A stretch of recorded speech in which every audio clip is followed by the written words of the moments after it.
규제 외에도 많은 악재가 남아있다. 물론 앞으로 시행될 규제도 많이 남아있다. 이럼에도 불구하고 집값 뜬다고 이야기하는 사람들 정신 나간 거죠. 이번 규제 되게 약하다고 여론 만들고 있죠. 절대 그렇지 않다. 지금 제가 늘 지적하는 거 문제, 초이노믹스 2014년에 시행됐죠. 이후에 부동산 소득이 불평등 기여도가 엄청나게 올라갔죠. 지금 임금소득 좀 평등해졌어요? 그렇게 느끼지 않으시는 분들이 많을 텐데, 임금소득 불평등 기여도가 굉장히 떨어졌다. 그리고 부동산 소득 불평등 기여도가 굉장히 올라갔다는 건 무슨 뜻이에요? 임금소득도 불평등한데 부동산이 훨씬 더 심하다 이 얘기죠. 중소기업 임금, 대기업 임금 그렇게 크게 차이 안 났다, 상승한 거. 그런데 어때요? 아파트값, 사업소득, 기타소득 이런 거는 뭐 거의 그대로다. 여태까지는 그게 통했죠. 사업해서 돈 벌어라, 열심히 일해서 돈 벌어라. 그래서 언제 돈 벌래? 재테크를 해라. 그 대신에 우리나라는 주식에 대해 인식이 굉장히 안 좋죠. 그래 닷컴버블 떨어진 다음에 엄청나게 인식이 안 좋아졌잖아요. 그러면서 주식하면 패망한다. 저 주식하고 나서 백만장자가 되었어요. 그 전에는요 억만장자였죠. 주식으로 1억 만드는 법, 2억으로 시작하면 된다. 뭐 이런 식으로 사실 사람들이 뭐 채권이나 금, 달러 이런 데에는 크게 관심이 없기 때문에 다 어디로 모으는 거예요? 부동산. 그래서 부동산으로 돈 벌어라. 사면 무조건 남는다. 그런 인식을 심어준 거였죠.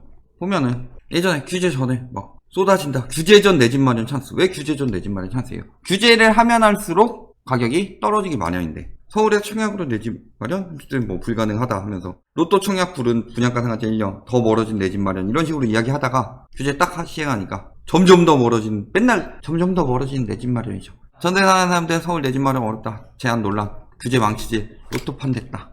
잘 생각하셔야 될 거는 몇몇 언론들이 비판한다. 그럴 경우에는 그 비판 기사를 자세히 봐야 되지만, 저렇게 다 같이 비판한다는 거는 언론사의 이득을 건드렸으니까 그렇구나, 그러니까 규제가 잘 추진된 것이다, 이렇게 보시는 게 맞아요.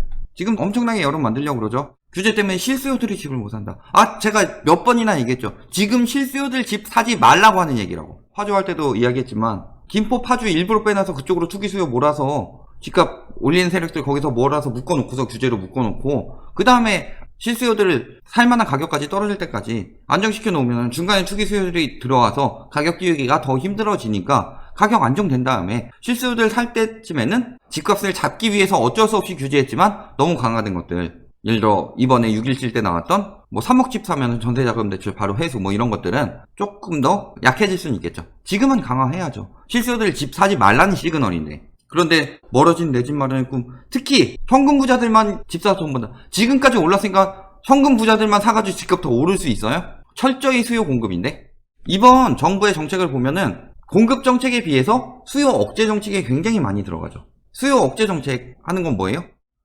결국에 모든 정책들이 어디로 들어간다? 실수요들을 억제하는 방향으로 들어가고 있죠. 투기 수요든 실수요든 둘 다 일단 억제해가지고 수요가 억제되면은 공급 안 내놔도 된다. 공급이 없다 하는데 실질적으로 공급이 없지 않죠? 그 공급을 누가 가져갔기 때문에 그래요? 투기 수요들이. 지금 근 10년간 공급된 아파트들 중에서 50%가 넘는 것을 다주택자들이 가져가고 49% 정도를 실수요들이 가져갔다. 그러니까 당연히 공급 부족처럼 보이죠. 그런데 여태까지 보면은 주택 보급률 전국적으로 100% 넘었고 서울도 90%대 거의 후반대죠. 근데 서울 같은 경우 공급이 더 필요한 상황이냐? 인구는 계속 줄고 있는데 최근에 늘어난 1, 2인 가구 때문에 그렇고, 그 1, 2인 가구들은 다 주거시설에만 사는 게 아니라 고시원이나 뭐 이런 데 가서도 살잖아요. 거기다가 또 그 주택 보급률에 영향이 주는 게 서울에 우선 청약권을 받기 위해서 외지인들이 고시원 같은 데다가 그냥 전입신고만 넣어놓은 것들, 이런 것들도 다 반영돼서 그런 거다. 절대 공급은 부족하지 않으니까 수요를 억제한다. 왜냐면 공급은 지금 공급 부족하다고 자꾸 공급하라고 하는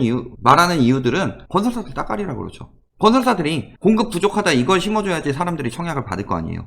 공급 절대 부족하지 않고 오히려 공급 늘려버리면은 가뜩이나 지금 인구 감소 시작됐는데 나중에 그게 다 애물단지 되고, 가뜩이나 우리나라 그 뭐 자갈이나 이런 것들 건설에 너무 많이 쏟아부어서 자원 고갈이 심하다. 그런데 건설사들 먹여 살리기 위해서 공급 부족이니까 공급하도록 만들어라. 이유는 두 가지. 첫 번째는 건설사들 분양 잘 되게 하기 위한 여론 만들기 위해서고, 두 번째는 재건축 재개발 추진하기 위해서. 재건축 재개발 안 해도 공급 부족 없어요. 오히려 지금 재건축 재개발 추진하게 되면은 재건축 아파트 가격 올라가면서 다른 아파트들의 가격 상승을 유도하죠. 두 번째로 부수면서 멸실 나오면서 당장 공급 부족이 일어난다. 오히려 충분히 다주택자 억제하고 주택들은 실수요들한테 충분히 풀고 나면은 멸실 나도 공급 부족이 그렇게 심각하지 않은데 지금 같은 경우에는 멸실 나면은 공급 부족이 더욱 심각하게 다가온다. 이런 상황이죠.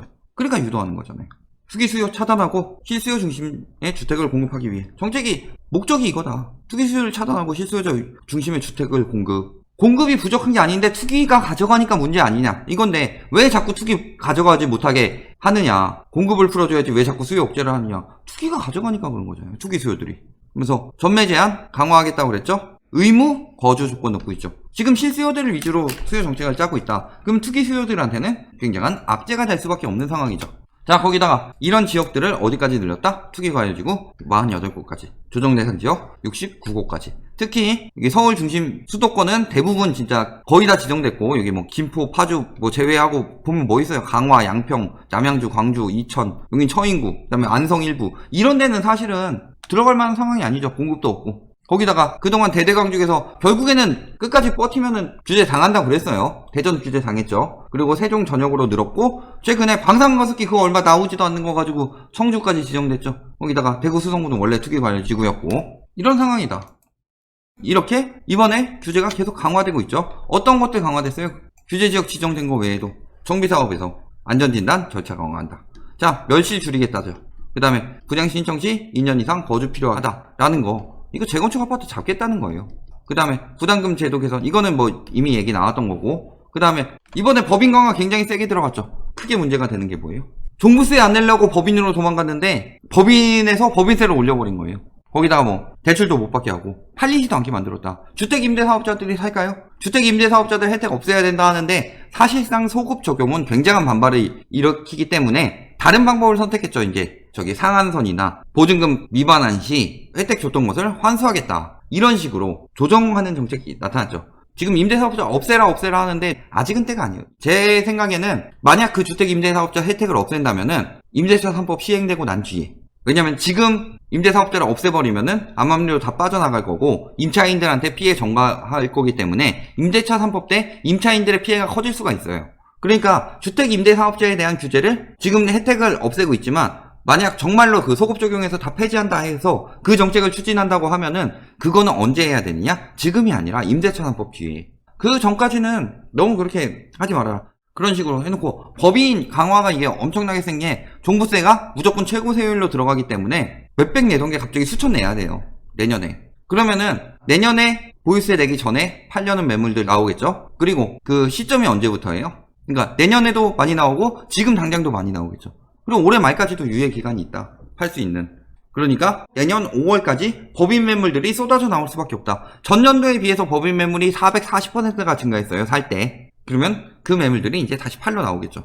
자, 거기다가 바로 후속 정책으로 분양도 지금 비싸게 하지 마라. 그래서 규제지역 지정된 데를 다 고분양가 관리 지역으로 변경했다. 못 이겨서 분양 받으시는 분들도 조금은 싸게 받아라. 이렇게 진행하고 있죠. 이후에 계속되죠. 7월 29일에 분양가 상한제 되고 내년부터 다주택자 양도세 증가도 7월부터 시작되죠. 물론 이거 10년 이상 그 전에 유예됐던 거. 그 다음에 보유세 인상. 이번에 보유세 안 올렸는데요. 올릴 거예요. 근데 보유세는 지금 저렇게 종합부동산 정책에 쉽게 막 올릴 수가 없다. 국회 상정 통과해야 되죠. 내년 전까지만 올리면 된다. 안 올릴 리가 없겠죠. 임대차 3법 이외에도 뭐 8월부터 전매 제한이니 내년부터 이제 양도세 강화되죠. 장택공제 실거주 요건 생기죠. 이런 것들 계속 규제는 강화되고 있다. 규제만 강화돼요. 바젤3 조기 도입한다고 그랬죠. 지금 기업이 위험하니까 기업 대출은 일시적으로 확대하고 가계대출에 대해서 특히 주택담보대출에 대해서 강화되죠. 그리고 총 자기자본 비율 상승하고 은행들 막 이거 하고 있다. 은행들 지금 거의 예대율 90%대 후반이죠. 금리 인하로 인해서 유동성이 풍부해지니까 대출 많이 받아서 부동산 많이 살 것이다. 택도 없는 소리죠. 지금 봐봐요. 예대율. 가뜩이나 지금 가계에 대한 위험 가중치가 계속 커지고 있는 상황에서 얼마나 많이 빌려줄 수 있을까요? 바젤3만 시행되나요?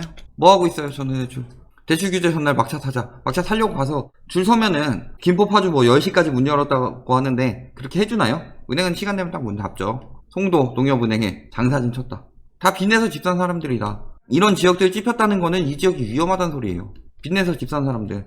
여기서 대출 문의했는데 부적격 나서 못 받은 사람들 물건 토해내겠죠. 그 다음에 빚을 내야만 살 수 있는 사람들이기 때문에 집값 떨어진 게 이제 장기가 되겠다 싶으면 물건 토해내겠죠. 수원 등 신규 광교 망했죠. 이제 광교 15억 막 넘는 거 막 판교 이상이다 막 이런 거 하더니 이제 아무도 못 사게 생겼죠. 담보대출 잔액추이 너무나도 늘었죠. 1년 만에 20조가 늘었죠. 이거 뭐 때문이에요? 갭투기. 저 사람들이 전세가 올려줘서 그런 거 아니에요? 갭투기는 뭐예요? 전세 자금 대출 이용한 갭투기죠. 그리고 중소기업 개인 대출 지금 계속 증가하고 있다. 하락세는 그렇게 쉽게 나오지 않아요. 바로 떨어지지 않고 굉장히 좀 보합세가 길게 가는데 지금처럼 이렇게 순간순간 튈 때 있는데 그거를 때려 잡아준 거죠. 지금 정부에서 6.17 대책으로. 또 올라? 김포 올라? 파주 올라? 추가 지정. 또 서울 오르려고 그래? 추지 하나 더. 떨어질 때까지. 국가대출을 늘리면서 또 가계대출이 늘어나지 않도록 억제하는 이유는 가계대출의 위험 수준이기 때문이에요. 기업대출도 지금 늘어날 수밖에 없는 상황이니까. 그러니까 그나마 양호한 국가에서 지금 부채 늘려가지고 가계 살리고 있는 거잖아요. 늘 이야기하지만 GDP 대비 국가대출 46.5%.